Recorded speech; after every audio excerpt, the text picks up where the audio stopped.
On pros, this is Mike with another dirty promotions video. I'm going to show you something that the dirty tricks keep on coming. I'm going to show you something on two staging or even bottom loading, doesn't matter.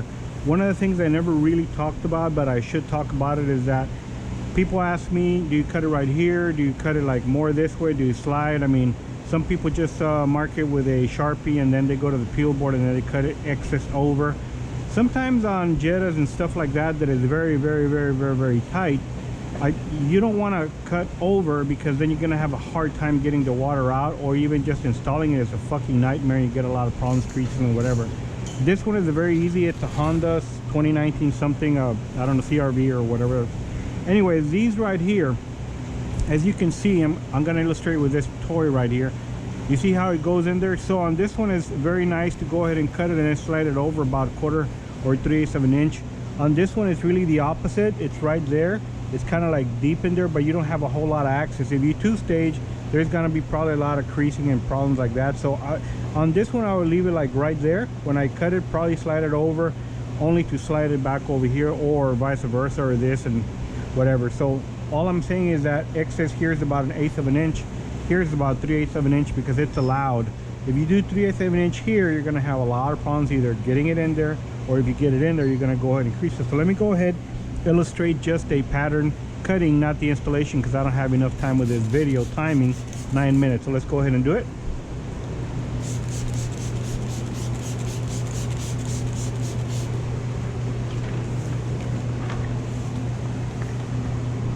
Okay, enough there.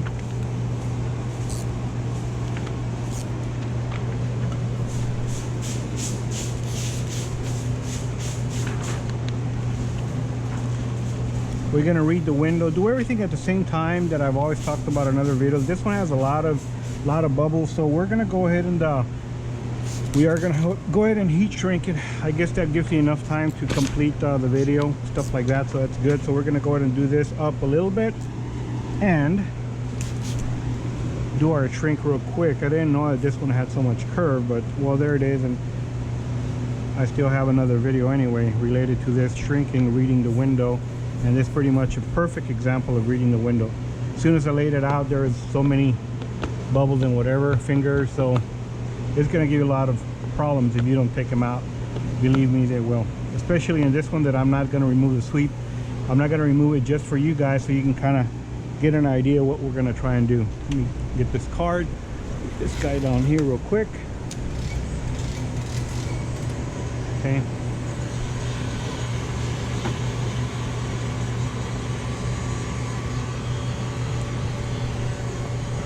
Gone.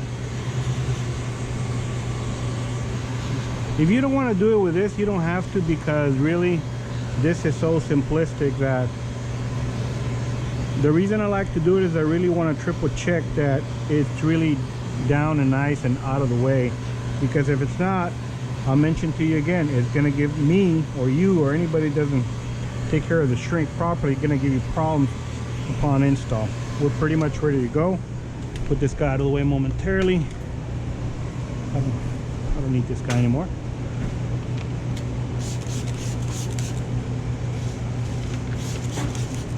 Alrighty.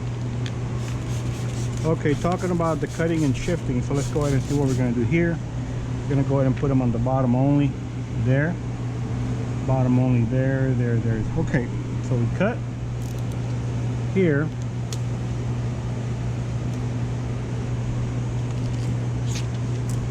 I'm gonna go and overlap right now about 1/2 an inch, and I'll tell you why. I'm gonna bring this guy over here right now. There we go. Do this and walk him pretty much there. I'm cutting, real nice trick. I actually cut on the rubber gasket instead of the glass, because it kind of, my cuts always kind of want to go that way when I follow, because the film is stressed. And then when you lower the window, you have a little thing like this, and I don't like that. So anyway, just a small trick.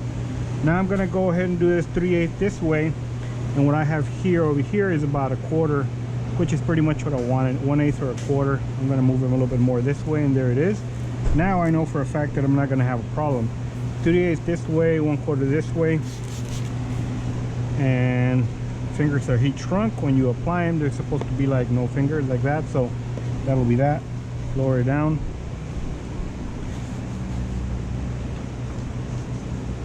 That was the back door. Oh, here it is. All right, do our thing here. All good there. All good there. I'm gonna follow this guy up like here, like nope. There you go. Out of the way. I'm using the glass to do all my cuts because I really prefer not to take any of my patterns to a peel board. I'm just telling you the truth, because if you guys don't have a peel board, always use the car as your peel board. Be very careful. You can always put this stuff in here. I don't want to scratch him because this guy's going to go to the tin off, and I don't want him to scratch. I want him pretty much nice and cherry. You see that cut right there? A little bit round. It's going to pretty much hide most of it in there because it is 3/8 inch this way. So when you see it, you're probably going to see it like this. All right. Bottom. Just a little bit on the bottom. Like that. Like that. And when I'm talking about cutting like this guy right here, do it like that. That's what I mean, okay? And that way you don't have to cut on glass. There you go. Showing an example. Don't cut on your glass if you don't have to, if you don't want to. If you're not confident about you managing the blade, then don't do it, because then you are gonna cut the glass and you're gonna say fucking Dirty told me. Nah, I can do it because I know how to manage it, but I'm not sure about some guys really dig into the glass, and you know, I don't want you to mess it up. That's it, guys. The next thing will be 2-stage dropping it. Guys, have a great day. GoPro, stop recording.